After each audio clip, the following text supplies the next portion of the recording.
So Mary is with us. Mary Gardiner is here. Mary, do you want to go ahead and try to share your screen and make sure that's good? Hi, Mary, Denise. so Hi, Mary's done everybody. lots of great work, and I asked her to come and talk about some of the weeds, actually, that what we think of as the less desirable plants, but how they're good for beneficials, and then maybe a few of those results that came out of your Pocket Prairie project, Mary. And we were also, someone had mentioned the group that you brought together, the Master Gardeners, who came up with a nice plant list. And maybe you can talk about some other projects you have going that have to do with pollinators and beneficial insects and native plants. Thanks. I'm happy to. So before I get going on my talk, I do want to plug two projects. The first one was the project that Denise just mentioned, the Garden by Numbers Designs for Specialist Bees and Bumblebees. So I have a grad student named Ellen Danford who's going to actually be collecting some data from those gardens. And I just put her email in the chat. It's danford.34@buckeyemail.osu.edu.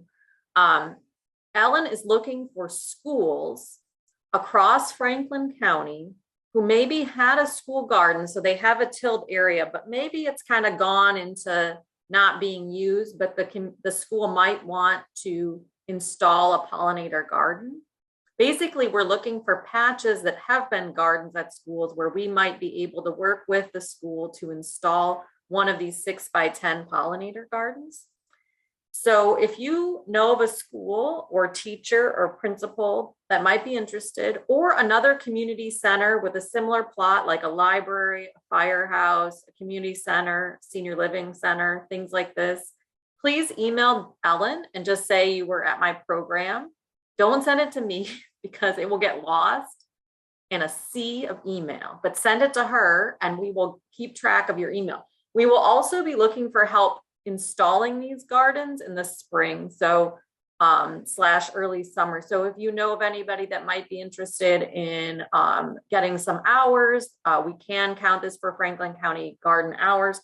Also email Ellen to get on her list and she'll follow up with you. The other project that I wanted to mention, I'm now blanking on that I mentioned Ellen's project. Oh, my Master Gardener Dream Team that developed the plant list.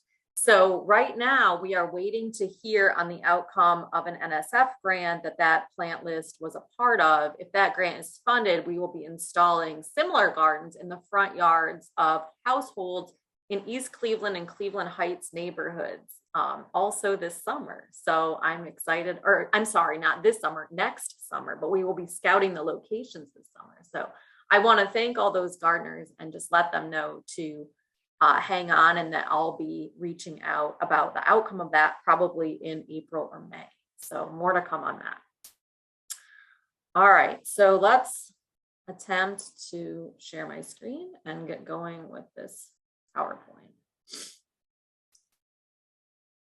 Hold on. Share screen one. Okay.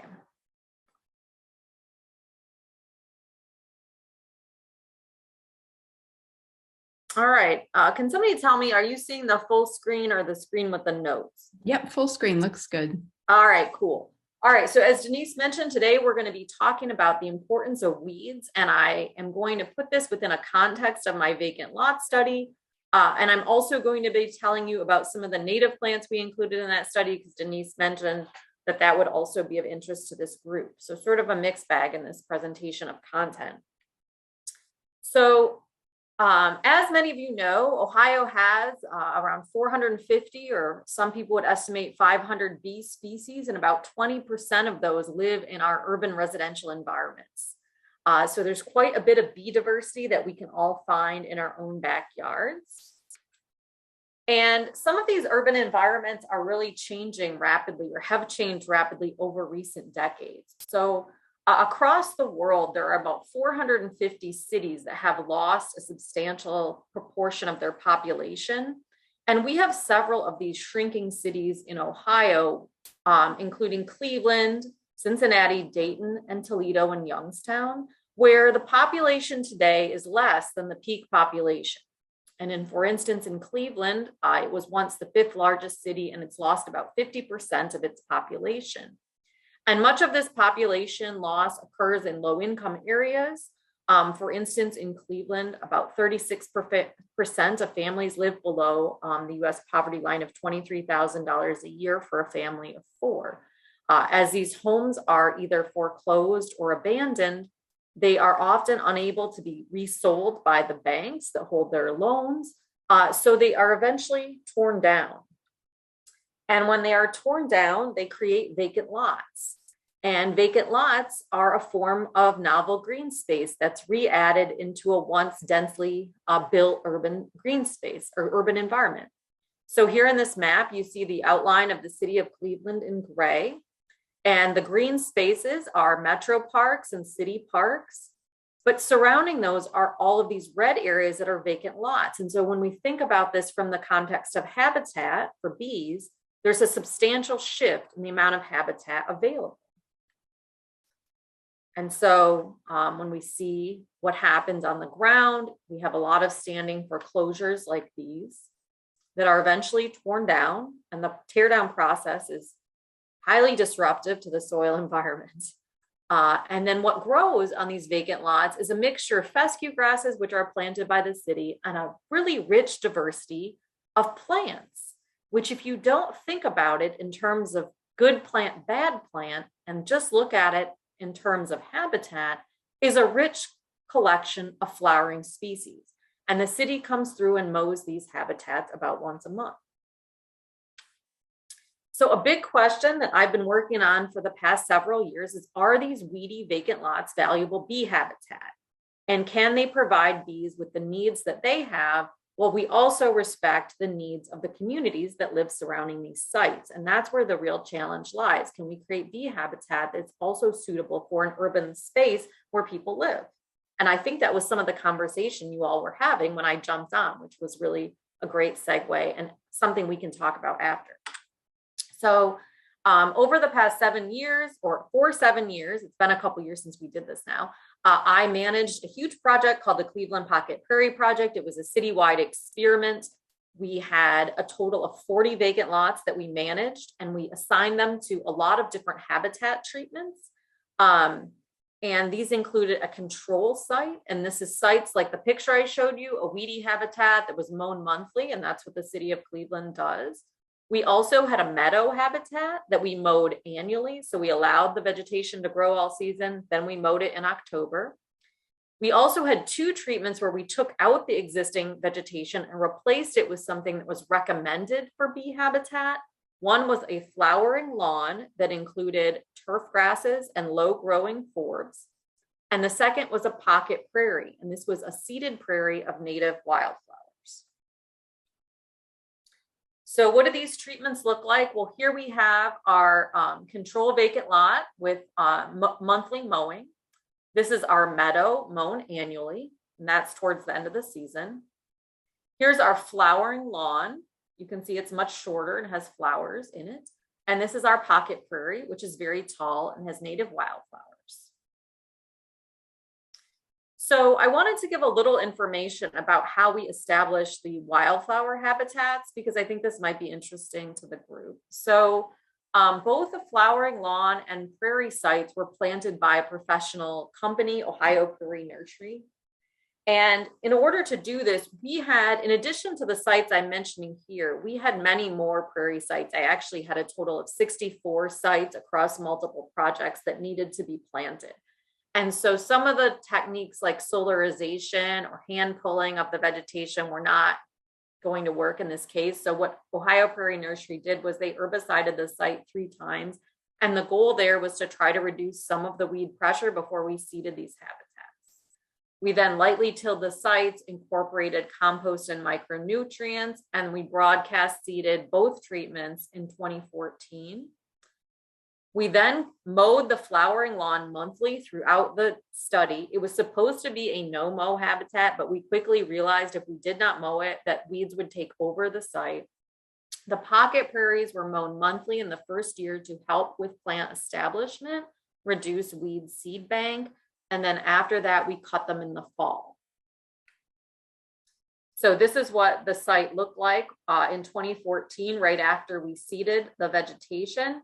And then 3 years later, once we had a full bloom of the wildflower habitat.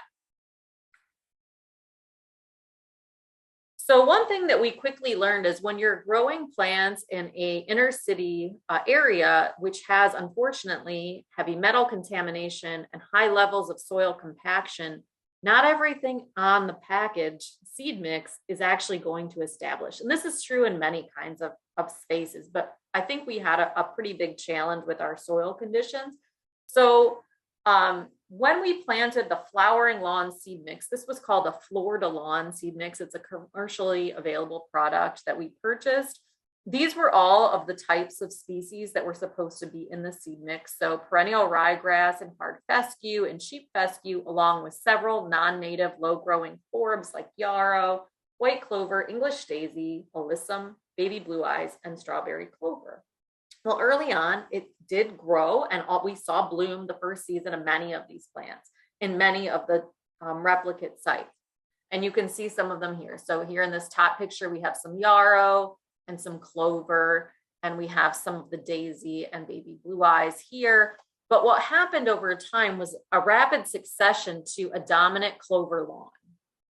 And so I don't know that this would happen in all instances, but in our case, we really ended up with a dense mat of clover, which may be a good thing for bees, but from a client standpoint, if you were putting this in for someone, they might really want that floral diversity. So just something to note from that floor to lawn mix. We also saw some interesting results from our pocket prairie. So we planted a high diversity of different flowering plants, and we chose these plants based on data from Michigan State University that showed that these plants were very attractive to bees.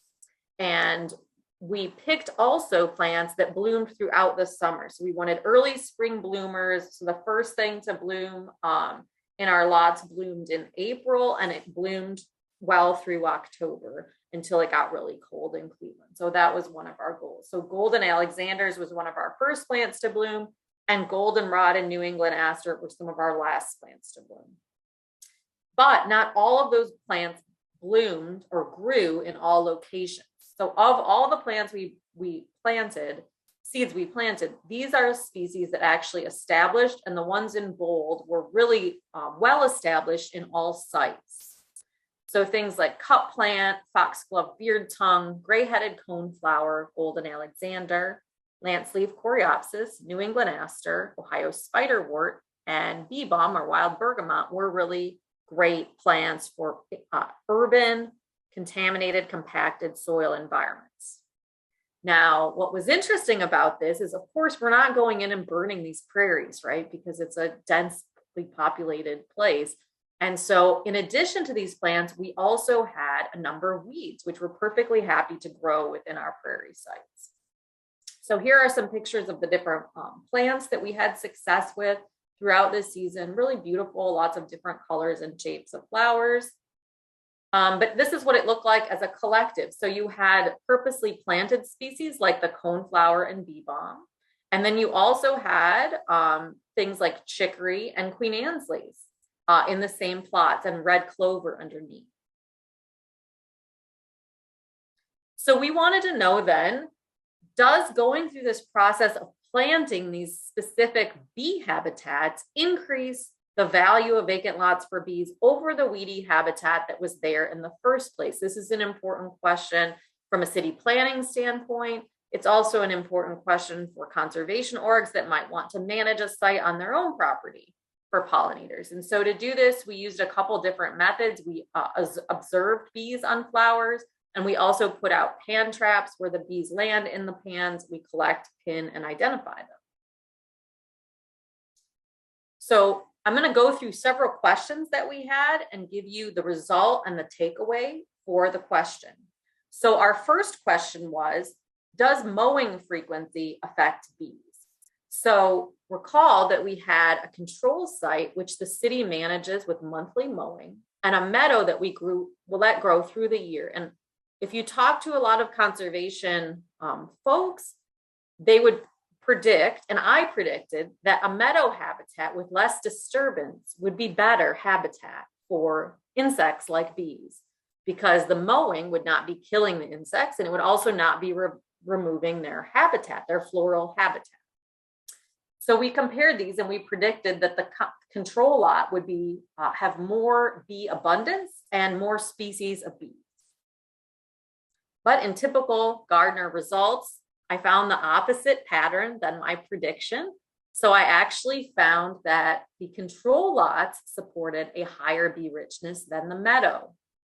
So the mowing actually promoted bloom abundance because these weedy plants, when cut back, flush flowers again, whereas the meadow became very grass dominated. And this was a positive because not only were the meadow habitats not great habitat for bees, they were pretty universally rejected by the community. People thought these lots looked overgrown, ugly, unkept, and they resulted in a lot of phone calls to me and to the city asking us to please cut this vegetation down.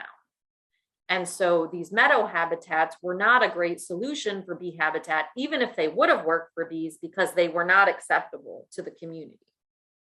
So meadow habitat, a no-go. And other folks have emailed me trying to convert their lawn to bee habitat and have put in this sort of meadow management strategy. And when I've talked to them about these data, they continue to state that the meadow habitat is better. They'll send me pictures. It looks grass dominated. So if people are coming to you with this kind of information, you might want to consider giving them this sort of lazy lawnmower philosophy that monthly mowing, occasional mowing really does promote floral richness and abundance with these kinds of early successional plants.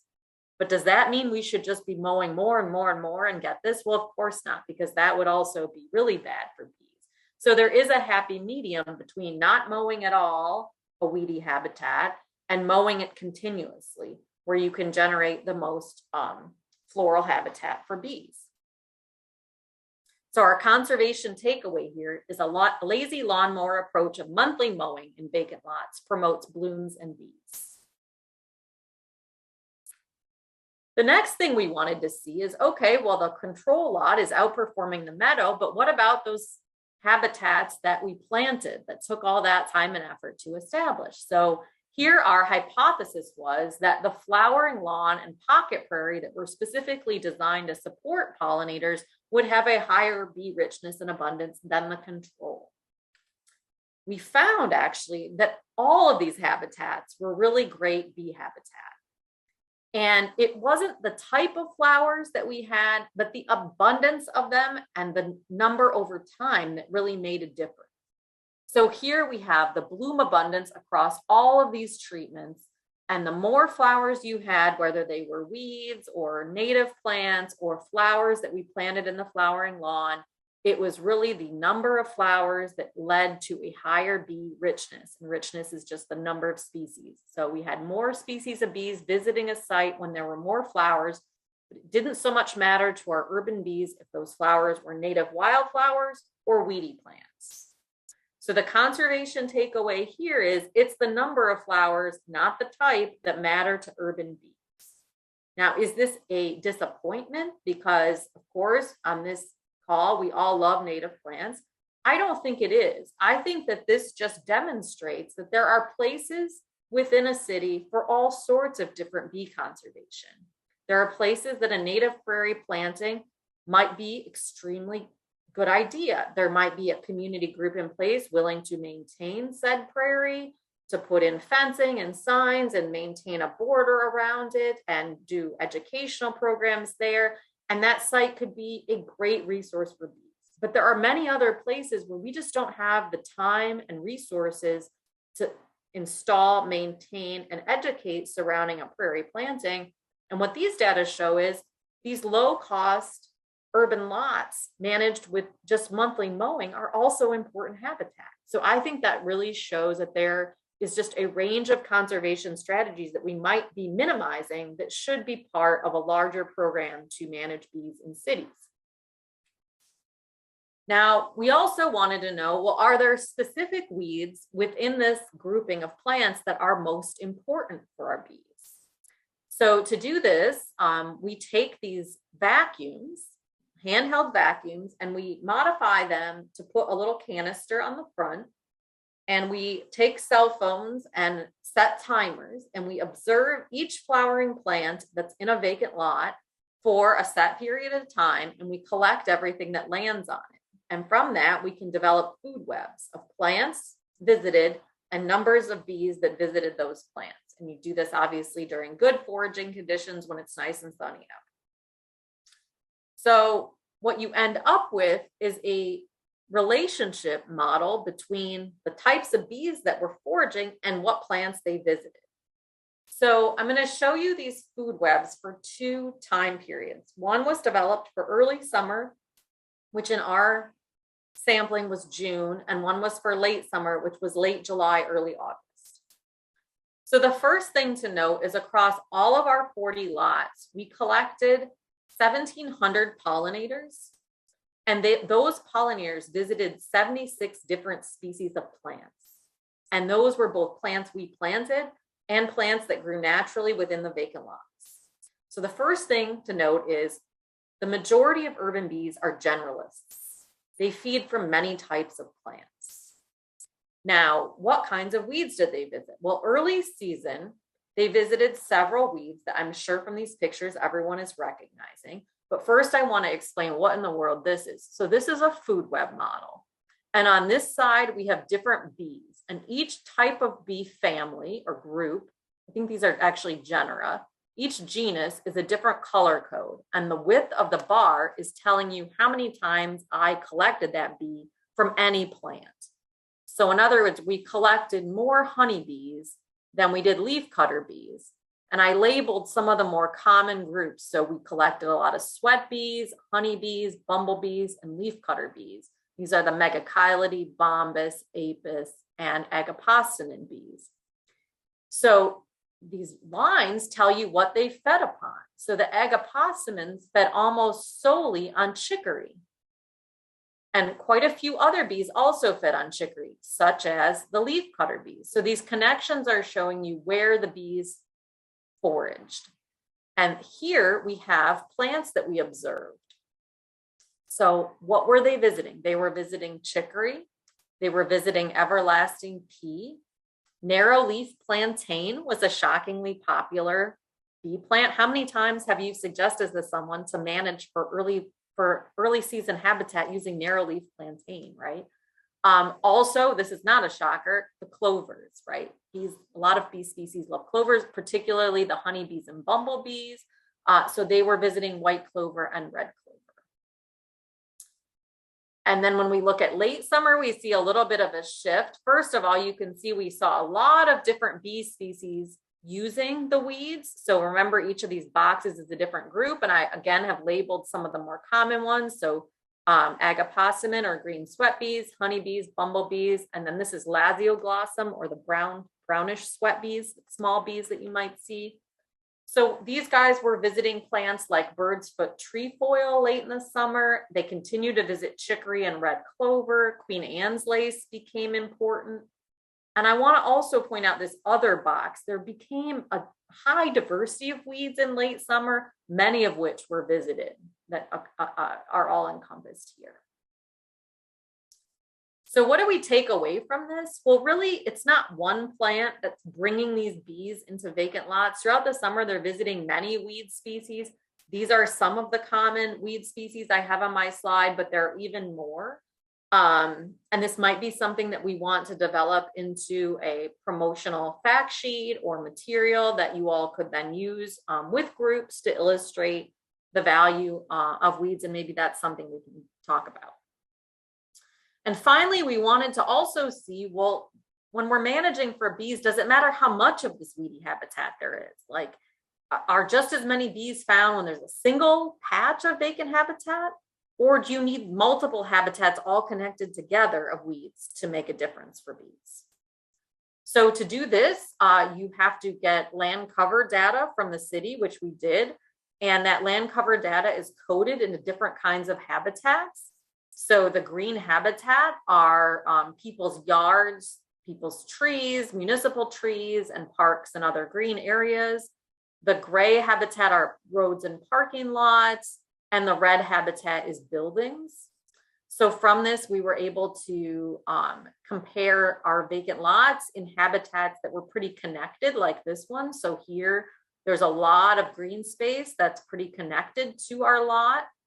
And then we also had lots that were really in isolated areas or basically surrounded by paved surfaces and buildings, like this vacant lot. And the question was, would there be more bees in the connected habitat because there was more weedy vegetation than in the isolated? And that's what we predicted, that the connected would have more bee richness. And we actually found that that was the case. So when vacant lots were surrounded by lots of other minimally managed weedy habitat, there was a higher bee richness, more small bees, which might struggle to get through highly isolated landscapes. And we also saw greater reproductive success. So they were having a higher fitness and more offspring when there was more weedy vegetation. So maintaining these large patches of vacant lots will be really important if managing for bees in a shrinking city is an important consideration for the group. And so our takeaway here is when planning to maintain green space, select areas near parks or other large green space patches, because those habitats, maintaining large areas of green space, can be very important. So how, in our discussion, so I planned for about half an hour and I'm shockingly almost on time here. So in our discussion that will follow, how do we approach communities, knowing this about weeds and also knowing how people feel about weeds? And that's something I'd like to discuss with everyone. So just a few things to kind of get us started. We know that tall vegetation and weeds may not be acceptable to all people. For instance, every spring, when it's very wet, it's very challenging for the city of Cleveland and other municipalities to get out and mow their vacant lots. And so typically in the early spring, especially in wet years, the vegetation gets really tall in May before they can cut it. And this often leads to news stories where you see reporters out with folks asking the city to please come mow this high vegetation. And this is where our meadow habitats failed. People don't like tall vegetation.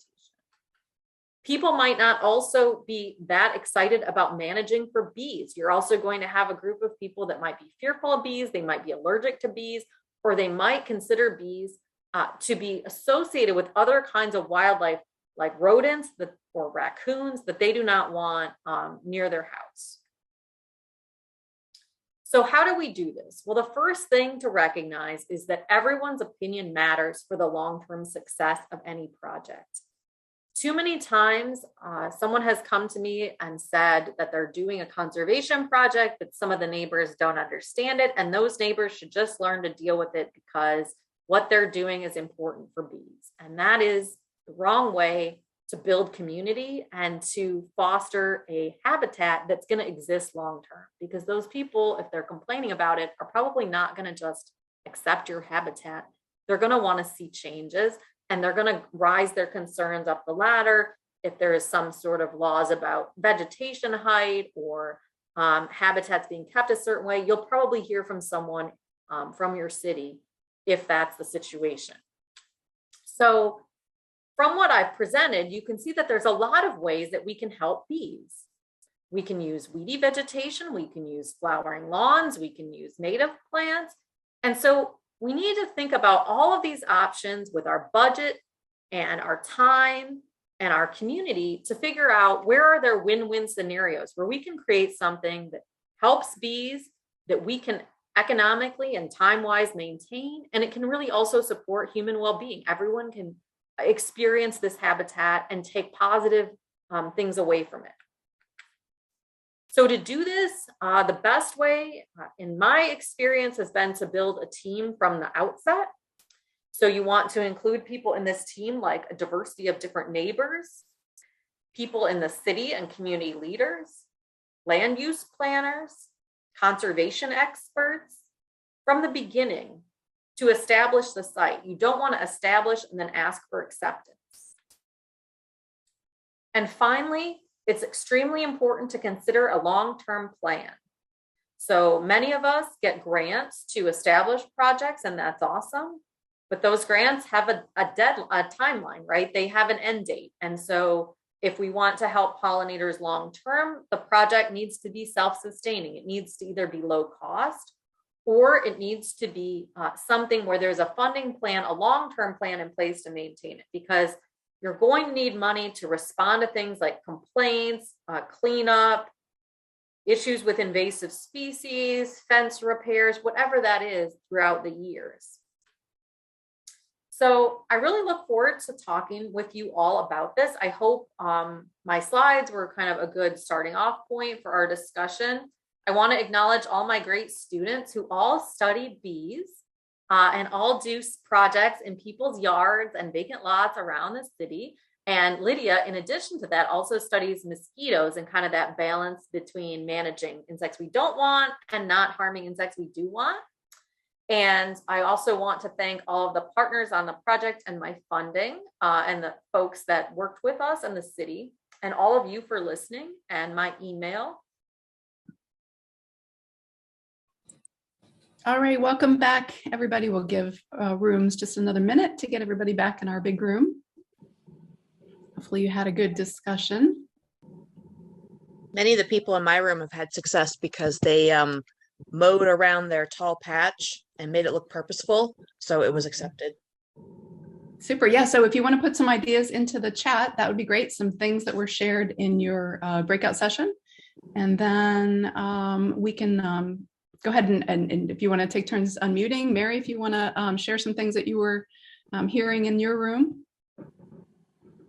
That comment was definitely brought up about cues to care. Joan Nassauer's cues to care theory, where doing things like mowing borders, creating paths through, creating benches and other areas around vegetation can make it very purposeful looking to people, and they are more likely to interpret it as a residential green space. We talked a lot about sort of what the goals, how to promote a site. So many people focus more on butterflies or bird habitat because of some of the fear that people have about bees. We also talked about continuing to educate people about wild bees and, you know, the lack of risks for most people of, you know, native bees being around. We talked some about some of the associated issues of wildlife, like people being very fearful of snakes when they see tall grass or other rodents and things, and how that can be challenging when you're managing these taller habitats like native wildflowers. So those were some of the things brought up in my group. Great. Is there someone who'd like to unmute and share maybe something that you're doing or something that you've seen that you think is really helpful? Or you could also put, go ahead, someone unmute it. Let's see, one thing that we talked about was having your yard designated as a, have it designated as a certified natural area, that it might help with the acceptability of it. I think the Nature Conservancy does that sort of thing. Okay, thanks, Bob. Who else would like to go?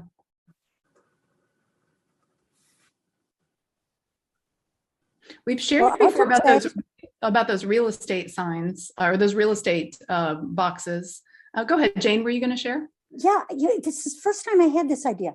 What if we took a little area of the front yard and put individual plants in such a way? I mean, people love mulch. So just one penstemon so that they could look at the individual plants instead of seeing this whole prairie, which is overwhelming to them. And so just like a lineup of maybe 5 different plants that you are using that are, you know, isolated, or just so that they have a vision of, oh, that's a pretty plant, I could plant that in my yard. And so that would be like step 1. And then you would move from there to like, okay, and here's what they look like combined or something like that. But that's the problem, I think, is that just to see that mass is just very difficult for people. And maybe if you were to like individual plants, show off an individual plant, they would get it. I do think that that's a really important idea, because if things look more, I mean, if we ask most people, and actually my HOA got in a big fight about this last night, so this is a very timely discussion for me. If you ask most people what they want a garden to look like, I would say most people picture in their mind like an English garden, like a more formal, the plants can overlap, but it's still more formal with borders and maybe some stone walkways or edging of some sort. And so, yes, if you plant native plants more like a garden, and that's actually what Denise and I are hoping to do with this Plant by Numbers project, and make it look more purposeful, it can be much more universally accepted, most likely, than a wild seeded habitat like the pictures that I showed. The downside of that is the management, right? When we plant plants like that, we have to maintain them. So thinking about maybe smaller installations and how we're going to manage that over time becomes really important. But I do think aesthetically that's a really good way to go. Mary, I would tend to agree with you, because in our condo association, we've been moving more toward plants, trees, and shrubs, and we've been successful with the trees and shrubs. We did our front entrance, which isn't large in natives, but it wasn't as formal as you were saying, Mary. And I think some people, it's like, oh, it's not pretty enough, it's not got enough color, it's not got enough this. And I said, well, we'll take that all into consideration and add some more plants with some more color, but we have to see how this does this year, because they were plugs and they're young. And I said, it'll be better next year. They did like the hairy pestiment, which, we've been adding into some borders around the porch area of a lot of the residents, and zinnias and some other things, and they want lower, easier care. So we're starting to get some acceptance, but the points that you were making are very valid, because I've run into them already, having been on the board for 10 years. Okay. Mary, I would say too, I've gardened kind of like that I was a traditional gardener up until about 7 years ago, when I started putting in all natives and switching everything out. And mine's all front yard based. So I'm out there for everybody to see.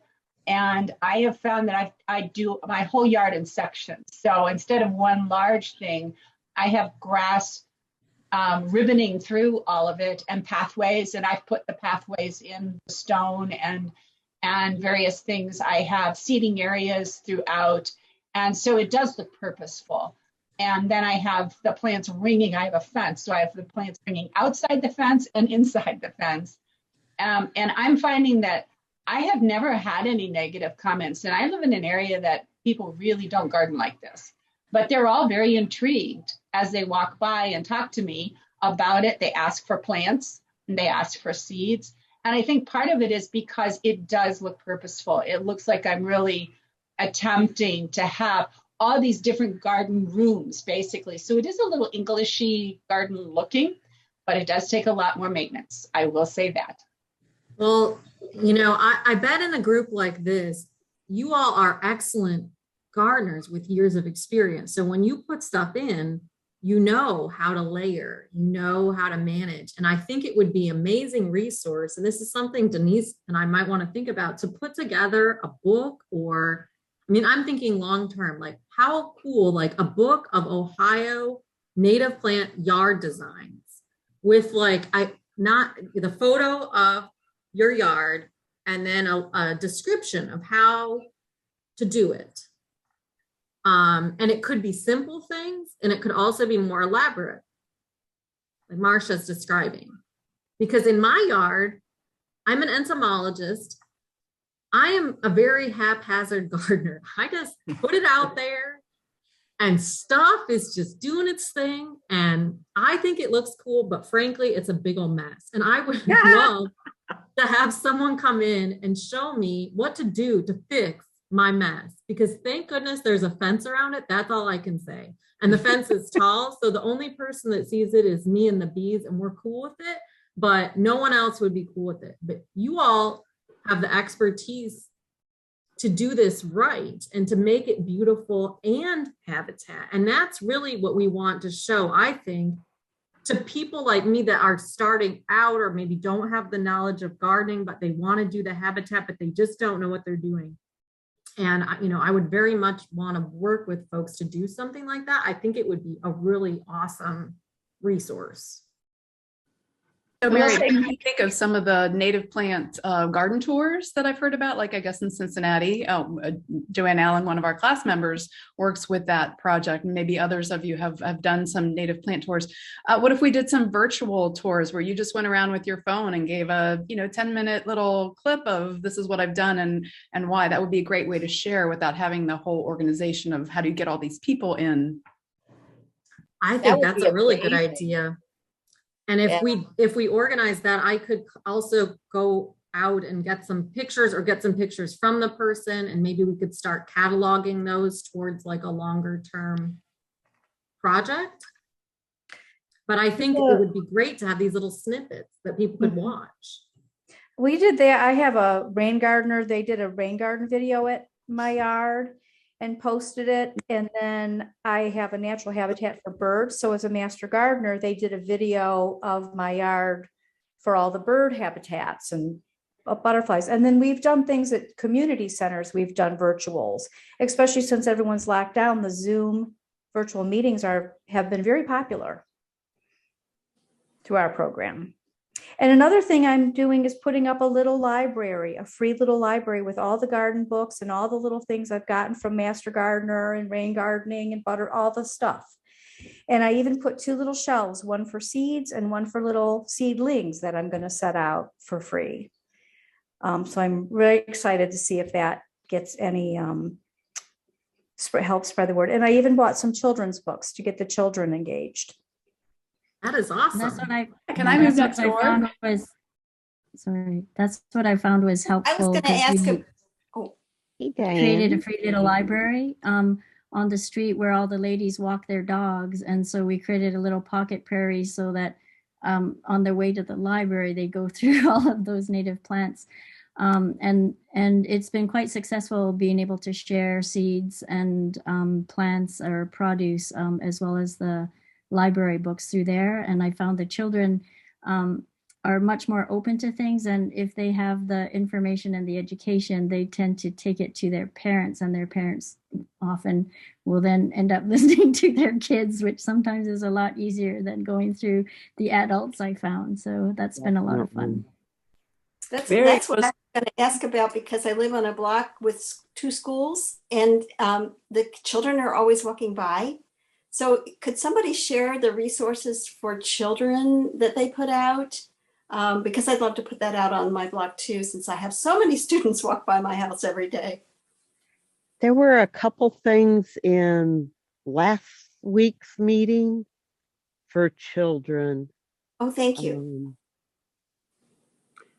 Mary had suggested to do a book of the garden, and in seeing some of the comments on the project that we're all doing with Chadwick, and as far as we're doing them, some of them were pretty elaborate. So we may have the material for a book right there. Mary, I would also say too, that if you are going to do it the way I do it, it is kind of like herding cats when you're planting natives, because they have a mind of their own. And as you get to know them, some of them are really aggressive growers. Others pop up in places where you really hadn't expected them, and they maybe don't fit very well there from a visual perspective. So I'm constantly dragging things around and sticking them back in other areas. So there is a maintenance to doing that, to keep it from looking crazy and unkept, and to kind of gather things back together and make it just to look a little more purposeful.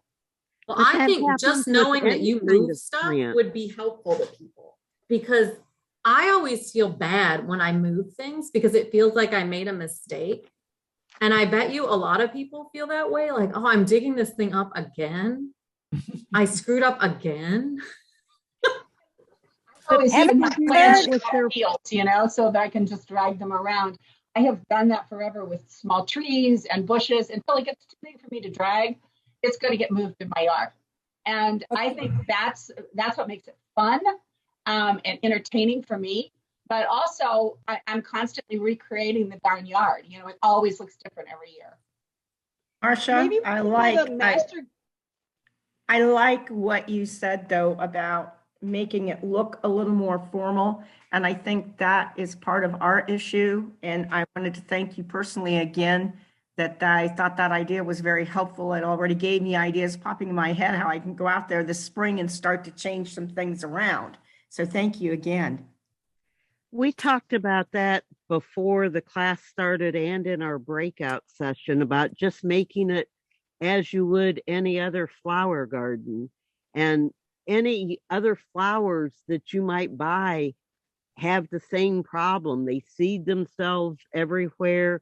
They put out runners and come up everywhere. Maintaining a garden of pollinator plants can be the same as maintaining a garden of your English garden plants, whether it, bachelor's buttons or primrose or anything else. They seed themselves, they spread, they need to be controlled. And the same happens with your pollinator plants. We have just another 5 minutes or so. I want to thank all of you for the information that you're sharing in the chat. Kelly mentions a homegrown habitat yard tour on August 13th. That looks sponsored awesome. by MidwestNativePlants.org. So you want to check that out. Go ahead. If you have another comment or question, I want you to type a question mark into the chat box. But Mary, I did want to get back to, because there were a couple questions about the name of Ellen's study. And I think you might have answered that in the chat, but just that would be helpful. I did, but I can throw that out again. So Denise and I have this funding from the IPM program, which is really exciting, to create this Plant by Numbers garden series. And this year we will be launching 2 6x10 gardens. One is a specialist bee garden and one is a bumblebee garden. And Ellen is my grad student, and she is working on a specialist bee garden network for Franklin County. And she's looking for 20 municipal areas where she can put in these gardens. Now it's just Ellen and me and Denise and a few other people involved in the project. So our hope is that we can find sites where there's already an existing patch that had a garden, like that we don't have to pull up turf and so forth to create. So a school garden that's maybe been abandoned, or a school that has space, maybe a fire station or a community center or library that has an underused garden that would be interested. And so to do that, you're going to want to contact Ellen. We would love to hear from you. And I can put her email back in the chat again. Okay, thanks. And for those of you who have gotten plants from our IPM project in the past, you already have an education or display garden, and many of you have. We're going to be offering these plantings, the specialist bee and the bumblebee plantings, the plugs, so you can get that started in your garden site this spring/summer. So you'll hear more about that if you're already on the list. And our goal is then, like Mary said, we want to get these out there. We're not saying this is like the design and this is how it should be, but here's an idea. Here are some plants to observe, and what can you help people learn about, this plant, I like how it looks, or this, it does involve, they're all native, but we also have some cultivars too, hoping that there'll be, some garden worthy plants in there. And someone asked Franklin County only. So Denise and I are distributing these plants to anybody that would like to have, or we have a certain number, I guess. It's not anyone, but like we have a certain number that can go to anybody. It doesn't have to be Franklin County. Ellen is working in Franklin County because I only have so much money for her to drive around and collect all the data. And so we're kind of restricted to just work in Franklin County at this point. And then Mary, if you could talk about your herbicide treatments. There were a couple questions about your Cleveland project and how and why you treated, maybe a few words about that. So this project was done back, the herbicide was applied in 2013. And I worked with Ohio Prairie Nursery to do this. We had, I think, 4 total sites that were different habitats, and then times 8. So 40 of our 64 lots had to have all the vegetation removed and then the seeds planted and to grow the new habitat. This was a research study.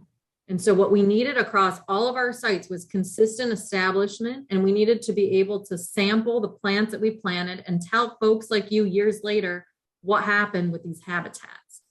The weed pressure in a vacant lot was extreme when Ohio Prairie Nursery and I went out there. There was no way we could solarize 40 sites. There was no way tillage would work. And so we were left with having to herbicide the sites. If I was going to do one of these sites, one site with a community group, we probably would not, I would not herbicide. I think there's a lot of downsides, obviously, to using it. But at the time, to be able to set up a research project of this scale, that was our only feasible way to go. And then a final question was, if I had to choose one, would I choose red clover or white clover? I think both are great, but white clover is a lot easier to maintain as a yard. If you're going to mow, like say every 2 weeks, then white clover is still going to bloom. Red clover is tall, right? And it really works better in a vacant lot or like a meadow, like a old field context where you're going to do like monthly mowing.